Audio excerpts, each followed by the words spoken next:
কেশপুরের BJP প্রার্থীর প্রচারে হামলা, অভিযোগের তীর শাসক দলের দিকে। কেশপুরে ভোটের প্রচারে গিয়ে এবার হামলার মুখে ঘাটালের বিজেপি প্রার্থী হিরণময় চট্টোপাধ্যায়। ঘটনা পশ্চিম মেদিনীপুর জেলার অন্তর্গত কেশপুর ব্লকের 6 নম্বর অঞ্চল জগন্নাথপুর বাজারে। হিরণ বৃহস্পতিবার বেলা 1টার পর প্রবেশ করলে তার গাড়ির সামনে বেশ কিছু লোকজন বাঁশ লাঠি নিয়ে আক্রমণ চালায় বলে অভিযোগ বিজেপির। বিজেপি প্রার্থী হিরণময় চট্টোপাধ্যায় বলেন, আনন্দপুর থানার পুলিশের সামনেই এই ঘটনা ঘটেছে। নীরব দর্শকের ভূমিকা পালন করেছে পুলিশ।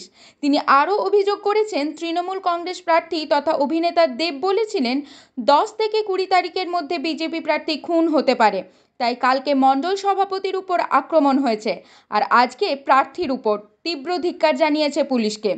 পরে পাল্টা বিজেপি কর্মীরা তাড়া করলে অনেকেই দৌড়ে পালায় বলে দাবি করেছে বিজেপি কর্মীরা। তবে এই ঘটনাকে ঘিরে বেশ কিছুটা উত্তেজনাপূর্ণ পরিস্থিতি তৈরি হয় জগন্নাথপুর এলাকায়। আপনারা দেখছেন সত্যের সন্ধানে নিরপেক্ষই লক্ষ্য। সব ধরনের খবরের আপডেট পাওয়ার জন্য ফেসবুক পেজটি ফলো করুন, ইউটিউব চ্যানেলটি সাবস্ক্রাইব করুন, লাইক কমেন্ট শেয়ার করতে ভুলবেন না। আপনার এলাকার খবর তুলে ধরতে হোয়াটসঅ্যাপ করুন 9547889511 এই নম্বরে।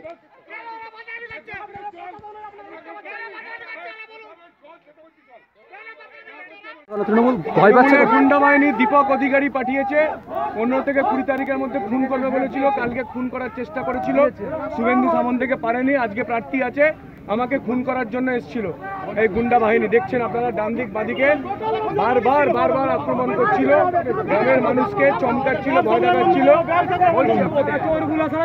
আমি গাড়ি থেকে নামতেই ভয়ে দৌড়ে পালিয়েছে, এদিক দিয়ে পালিয়েছে, এদিক দিয়ে পালিয়েছে। আপনার সামনে তো পুলিশ আছে, পুলিশ চুপচাপ, কিছু করছে না। পুরো এখানকার আনন্দপুর থানার পুলিশ পুরো চুপচাপ। পুলিশের সামনে ঘটলো কি?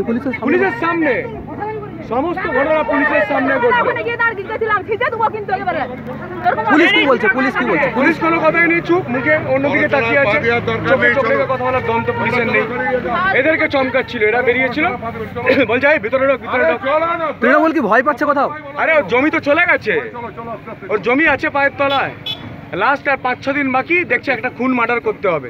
গতকাল শুভেন্দু সামন্তকে খুন করার চেষ্টা করেছিল, আজকে আমাদেরকে খুন করার চেষ্টা করেছে। আজকে বাইরে বেরিয়েছে এরপরে কি প্রচার আপনার চলবে? প্রচার আমি চালিয়ে যাবো, কত দম আছে দেখে নেবো।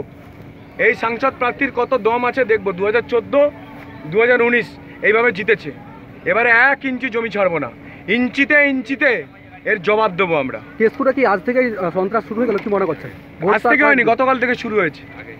গতকাল থেকে শুরু করেছে। আমি থাকবো এখানে, দেখবো কেশপুরে কত দম আছে।